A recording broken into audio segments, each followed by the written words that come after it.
Good day, kids! This is Teacher Abby, and para sa lesson natin today, ito ay tungkol sa tungkulin ng mga kasapi ng pamilya o our roles, the roles of each member of our family. Para sa ating panimulang aralin, ang pamilya ay mahalaga dahil ang mga miyembro nito ay nagtutulungan, nagmamahalan, at nag-aalagaan sila sa isa't isa.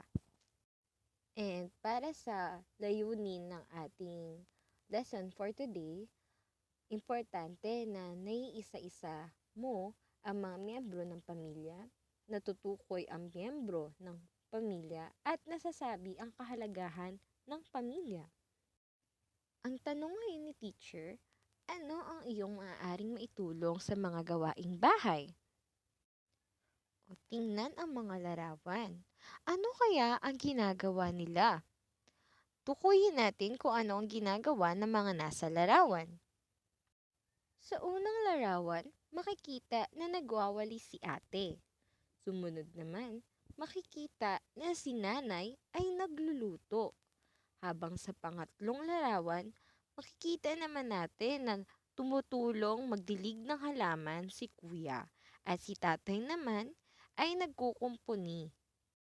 Para mas maintindihan natin ang mga tungkulin ng bawat miyembro o kasapi ng pamilya, isa-isahin natin sila. Una na rito, sila nanay at tatay o ang ating mga magulang. Sila ang nag-aalaga at nagmamahal sa kanilang mga anak. Sumunod naman ay tayong mga anak. Tayo ay sumusunod sa mga utos at payo ng ating mga magulang at nagmamahal sa ating mga magulang at kapatid. Ikaw ba ay may mga ate at kuya? Sila ang ating mga kapatid na nakikipaglaro at tumutulong sa atin. Sila din ang pumoprotekta at nagbabantay sa atin sa mga pagkakataong may ginagawa ang ating mga magulang tulad ng gawaing bahay. Kasapi din ng pamilya ang ating mga lolo at lola. Sila naman ang mga nakakatanda at nagbibigay ng karunungan sa ating pamilya. Ngayong alam mo na ang mga kasapi ng pamilya at ang kanilang mga tungkulin, nandito naman tayo sa mga responsibilidad sa pamilya. Una na rito ang pagtulong sa bahay. Lahat ng miyembro ng pamilya ay may mga gawain sa bahay na dapat tulungan. Kabilang sa responsibilidad sa pamilya ang paggalang sa isa't isa. Kailangang igalang o magbigay respeto ang lahat ng miyembro ng pamilya anuman ang kanilang edad. Kasama sa responsibilidad sa pamilya ang mga gawaing bahay. Isa na rito ang paghuhugas ng pinggan. Pagkatapos kumain, hugasan ang pinggan na iyong pinagkainan. Ikaw ba ay nagwawalis ng sahig ng inyong bahay? Mabuti, dahil ang pagwawalis ng sahig ay isa sa mga gawaing bahay. Mahalagang linisin ang sahig upang mawala ang mga dumi.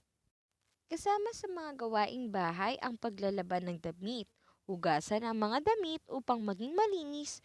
Sa tulong ng iyong magulang ay pwede mo itong matutunan kahit ikaw ay bata pa. Isa pang gawaing bahay ang pagdidilig ng halaman. Bigyan ng tubig ang halaman upang lumago ng maayos. Tapos na tayo sa mga kasapi ng pamilya, kanilang mga responsibilidad at ang mga gawain sa bahay. Ngayon, dito naman tayo sa mga aktibidad kasama ang pamilya. Ilan lamang ito sa mga aktibidad na maaaring gawin ng isang pamilya. Una na rito ang paglalaro. Maglaro ng mga laro sa bahay o sa labas. Sumunod ang pagkain, kumain kasama ang pamilya.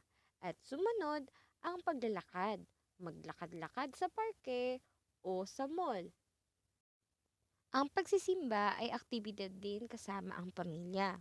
Magsimba kasama ang pamilya. Marami pang mga aktibidad ang maaaring gawin ng iyong pamilya. Ikaw, anong aktibidad ng iyong pamilya ang pwede mong maibahagi?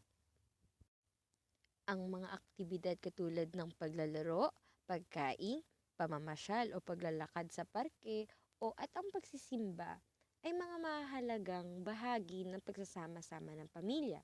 Dahil dito, naipapakita natin ang ating pagmamahalan.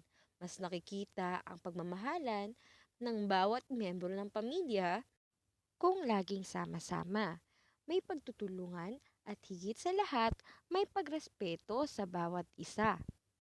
Sa pagsasama-sama ng pamilya, mas nakikita natin ang pagkakaisa, na nagkakaisa ang bawat miyembro ng pamilya sa mga hamon ng buhay, nagtutulungan o handang tumulong sa bawat isa anumang oras. Sa pagsasama-sama din ng pamilya, mas nakikita natin ang kaligayahan. Masaya ang pamilyang nagtutulungan at nagmamahalan. Kaya tandaan, mahalaga ang bawat miyembro ng pamilya at anuman ang kanilang edad ay dapat silang igalang at irespeto. Mahalagang magbigay ng oras na magkakasama ang pamilya dahil isa itong susi upang mas lalong tumibay ang samahan ng isang pamilya. Palaging magpakita ng aksyon o salita na nagpaparamdam ng pagmamahal tulad ng pagyakap sa magulang at pagsabi ng mga salitang mahal kita sa iyong kapatid, magulang, maging sa iyong lolo at lola. Ikaw ba ay nakinig ng mabuti? Mahusay. Ngayon, kumuha ng isang sulating papel at lapis at sulatan ito mula number 1 hanggang number 3. Tukuyin ang mga pinapakita ng mga litrato na makikita mo. Isulat kung anong gawain o aktibidad ito ng pamilya na maaari ring gawin ng iyong pamilya. Para sa ating gawain, kumuha ng isang malinis na papel o bond paper. Tiklupin ang papel sa gitna para magmukhang card. Sa loob ng card, isulat ang simpleng mensahe ng pasasalamat sa iyong pamilya. Pwede mong simulan sa "Salamat sa lahat ng ginawa ninyo para sa akin." Lagyan ng dekorasyon ang labas. Pagandahin ang iyong likha at maaari mong ipasa ang iyong ginawa sa ating sunod na pagkikita. Yun lang para sa ating aralin ngayong araw. Maraming salamat sa pakikinig. Ingat palagi!